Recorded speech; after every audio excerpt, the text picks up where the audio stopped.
के कई वरिष्ठ नेताओं को अपमानित करने का काम किया है कि वो बीजेपी का दरवाजा नॉक कर रहे हैं, नहीं कर रहे हैं, कर भी रहे होंगे तो भाई एक नेता की कार्यशैली, मैं हमेशा इस बात को बोलता हूँ कि किसी भी नेता भविष्य में क्या कदम उठाएगा, अगर उसको जानना है तो उसके इतिहास को टटोल कर देखिए। नमस्कार, मैं हूं देवांशु। आप देख रहे हैं न्यूज़ फॉर नेशन। केनिया और तंजानिया के दौरे से लौटकर आ गए हैं चिराग पासवान पटना। चिराग पासवान जी, सवाल यह है कि लोकसभा स्पीकर के साथ आप केनिया और तंजानिया के दौरे पर गए थे, क्या देखा, क्या सीखा जो आप चाहते हैं कि बिहार में भी इस तरीके से इम्प्लीमेंट होना चाहिए? भाई सबसे पहले बिहारी हूँ तो बिहारियों की चिंता हमेशा मेरी प्राथमिकता रहती है और मेरे लिए ये खुशी और गर्व दोनों का लम्हा था जिस तरीके से कीनिया में भी इंडियन डायस्पोरा अलग से मुलाकात करने आया और उसमें खास तौर पर बिहारियों ने, मतलब कीनिया में अगर आप वहाँ के डिप्टी हाई कमिश्नर से अगर आप बात कीजिएगा तो उन लोगों को भी इस बात की बहुत हैरानी थी। उन्होंने अलग से आके मुझे कहा कि सर जितने आपके लिए हम लोग को फ़ोन आ रहे हैं कि लोग आपसे मिलना चाह रहे हैं, लोग आपसे मिलना चाह रहे हैं, तो जिस तरीके से वहाँ पे रह रहे बिहारियों ने अलग से आकर संपर्क साधा, अपनी चिंताएं, अपनी समस्याएं उन्होंने मेरे समक्ष रखी कि किस तरीके से उनको कोऑर्डिनेशन में बिहार में, भाई सबसे बड़ी समस्याओं में से एक ये समस्या भी तो है कि बिहार राज्य इतनी बड़ी आबादी का राज्य होने के बावजूद अभी तक जिस तरीके से एक इंटरनेशनल एयरपोर्ट हमारे प्रदेश में नहीं है।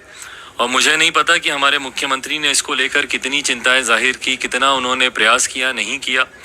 बहरहाल ये तमाम दूसरे प्रदेशों में रह रहे बिहारियों की ये समस्याएं सामने आई।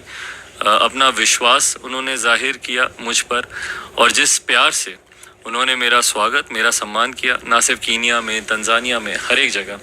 तो ये अपने में एक गर्व की बात है, खुशी होती है जब दूसरे प्रदेशों में ही नहीं, जब दूसरे देशों में जब कोई भारतीय आप पे इतना विश्वास रखता है और आपको मिलने के लिए इतने तत्पर वो लोग होते हैं। यकीनन आने वाले दिनों में हम लोगों की भी ये जिम्मेदारी बनती है कि दूसरे देशों में रह रहे, बहरहाल बाइलैटरल टॉक्स थे ये, वहाँ की सरकारों के साथ भी कई ऐसे विषयों को लेकर, ट्रेड्स को लेकर, बिजनेसेस को लेकर, अलग अलग इश्यूज को लेकर अलग अलग प्लेटफॉर्म पे वहाँ के राष्ट्रपति हों, उपराष्ट्रपति हों, स्पीकर्स हों, प्राइम मिनिस्टर हों, उनके साथ भी हम लोग का इंटरेक्शन रहा। बायलैटरल इन संबंधों को और कैसे बेहतर किया जाए और कैसे ईज ऑफ बिजनेस को प्रमोट किया जाए, उन तमाम चीज़ों को लेकर भी चर्चा हुई। व्यक्तिगत तौर पर भी, क्योंकि अपनी पार्टी का अध्यक्ष होने के नाते भी मेरी एक अलग जिम्मेदारी बनती है कि जो बातें मैं वहाँ से लेकर आया हूँ वो सरकार के साथ मिलकर, सरकार का माध्यम बनाकर उन बातों को धरातल पर उतारा जाए। 2 दिन पहले सीएम नीतीश कुमार का पटना में एक बयान आता है, वो कहते थे कि जब हम बीजेपी के साथ थे तो बीजेपी वाले मेरी तारीफ करते थे और आज जब खिलाफ हो गए तो मेरी योजनाओं की एक तरह से कहते बखिया उधेड़ रहे हैं वो। भाई वो तो ये बात हर किसी के बारे में हर साल 2 साल के बाद बोल सकते हैं। कुछ समय पहले तो यही राजद के लोग भी उनके लिए कर रहे थे, इस बार अभी एनडीए के लोग कर रहे हैं। कुछ समय के बाद कौन करेगा, नहीं करेगा, कुछ नहीं पता। ये होता ही है ऐसे नेताओं के साथ जो इस तरीके से बार बार गठबंधन बदलने का काम करते हैं। भाई कोई मामूली बात नहीं है ना कि आप 8 साल में आप 4 बार आप गठबंधन बदल लीजिए।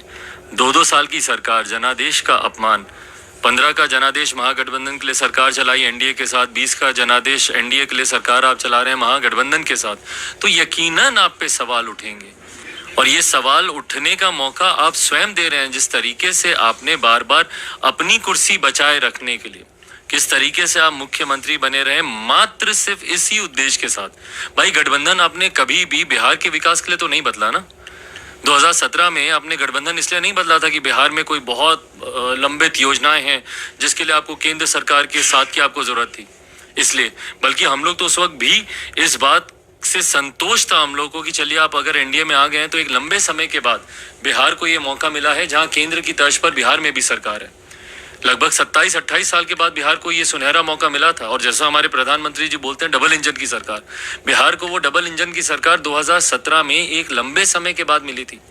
आप चाहते तो केंद्र की तमाम लंबित योजनाओं को धरातल पर उतार सकते थे, केंद्र के सहयोग से बिहार में रुके हुए तमाम कार्यों को आप गति दे सकते थे, पर उन 2-2.5 सालों का आपने उपयोग किस बात के लिए किया? सिर्फ अपनी कुर्सी को बचाए रखने के लिए। बीजेपी के आप करीबी नेताओं में से एक हैं, क्या सीएम नीतीश कुमार नॉक कर रहे हैं बीजेपी का दरवाजा? How do I know and why should I be concern about it? मुझे इस बात से क्या फर्क पड़ता है कि वो बीजेपी का दरवाजा नॉक कर रहे हैं, नहीं कर रहे हैं, कर भी रहे होंगे तो भाई एक नेता की कार्यशैली, मैं हमेशा इस बात को बोलता हूँ कि किसी भी नेता भविष्य में क्या कदम उठाएगा, अगर उसको जानना है तो उसके इतिहास को टटोल कर देखिए।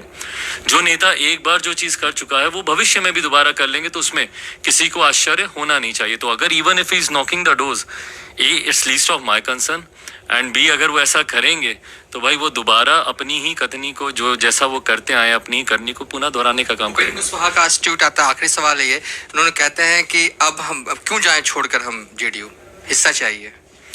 ले हिस्सा, भाई भाइयों का झगड़ा वो बता रहे हैं, उस झगड़े में वो अपना हिस्सा छोड़ के जाना नहीं चाह रहे हैं। अच्छी बात है, लड़ना चाहिए अपने हिस्से के लिए।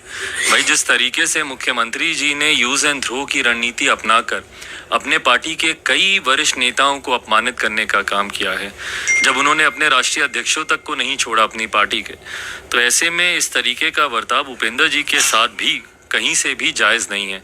ऐसे में अगर वो अपने हक के लिए अगर वो लड़ना चाहते हैं तो हम सबकी शुभकामनाएं। चलिए, चिराग पासवान फिलहाल अभी तक